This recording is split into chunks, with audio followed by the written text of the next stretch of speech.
छत्तीसगढ़ में वोटों की गिनती से पहले आए चुनाव नतीजों ने कांग्रेस नेताओं की खुशी को दोगुना कर दिया, क्योंकि इस बार भी कांग्रेस को बढ़त मिलती दिख रही है। लेकिन छत्तीसगढ़ कांग्रेस में जश्न की जगह पाले खींचते नजर आ रहे हैं और 2018 की तरह ही मुख्यमंत्री पद की दावेदारी के लिए खींचतान शुरू हो गई है। 2018 के विधानसभा चुनाव में कांग्रेस ने जीत के बाद भूपेश बघेल को मुख्यमंत्री बनाया था, जिस पर पार्टी के बड़े नेता टीएस सिंहदेव भड़क गए थे। 2018 के चुनाव में उन्होंने बड़ी भूमिका निभाई थी।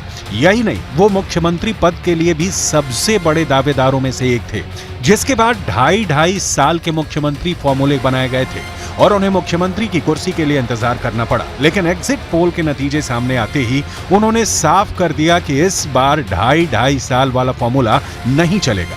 2.5 साल वाली बात तो बिल्कुल होने नहीं देनी चाहिए जी। ये अप्रिय सी स्थिति को जन्म दे देता है और अनावश्यक तनाव की स्थितियां भी बन जाती है, तो बहुत अप्रिय स्थिति रहती है, तो वो तो बिल्कुल नहीं होना चाहिए। हम लोगों ने फैसला भी ये किया है कि पिछले 5 साल का अनुभव जो रहा, इसकी पुनरावृत्ति बिल्कुल नहीं होने देनी है।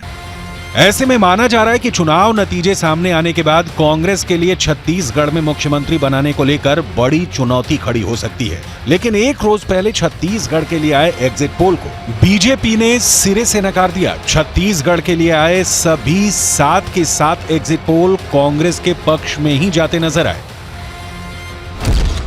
टुडेज चाणक्य ने तो 90 सीटों में से 57 सीटों पर कांग्रेस की जीत की भविष्यवाणी कर दी।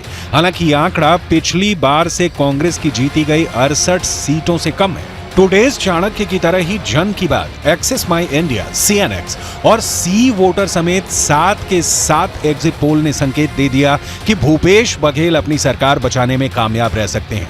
हालांकि इनमें एक्सिस माई इंडिया और सी वोटर ने बीजेपी को ज्यादा से ज्यादा 46 और 48 सीटें मिलने का अनुमान जताया, जिससे बीजेपी की सत्ता में आने की उम्मीदें भी पूरी तरह से टूटी नहीं है, क्योंकि छत्तीसगढ़ की 90 विधानसभा सीटों में सरकार बनाने के लिए 46 सीटों की दरकार है और यही वजह है कि बीजेपी सिरे से इस एग्जिट पोल को नकार रही है। विश्लेषण करने के बाद ये स्पष्ट हो चुका है कि भारतीय जनता पार्टी अब 46 और 48 में रुकने वाली नहीं है। कम से कम भारतीय जनता पार्टी 52 से 55 सीट तक जीतकर 3 तारीख को आएगी। बीजेपी के इस दावे की बड़ी वजह यह भी है कि पिछली बार यानी 2018 के विधानसभा चुनाव में कांग्रेस को 68 सीटें मिली थीं, जबकि बीजेपी ने महज 15 सीटों पर जीत दर्ज की थी। और इस बार कई जानकार ये मान रहे थे कि बीजेपी कोई खास प्रदर्शन नहीं कर पाएगी, लेकिन ज्यादातर एग्जिट पोल बीजेपी को बहुमत के काफी करीब दिखा रहे हैं। अगर एग्जिट पोल की भविष्यवाणी सही साबित होती है तो कांग्रेस की जीत को भूपेश बघेल की लोकप्रियता की जीत माना जा सकता है। कम से कम एग्जिट पोल के संकेतों से तो यही लगता है कि भूपेश बघेल अपनी साफ छवि को लोगों के बीच भुनाने में कामयाब रहे, जबकि चुनाव से पहले उन पर भ्रष्टाचार का बहुत बड़ा आरोप लगा था। ईडी ने उन पर ऑनलाइन बैटिंग ऐप महादेव मामले में 508 करोड़ रुपए लेने का आरोप लगाया था और ज्यादातर जानकार अनुमान जता रहे थे कि बघेल को इसका खामियाजा भुगतना पड़ सकता है।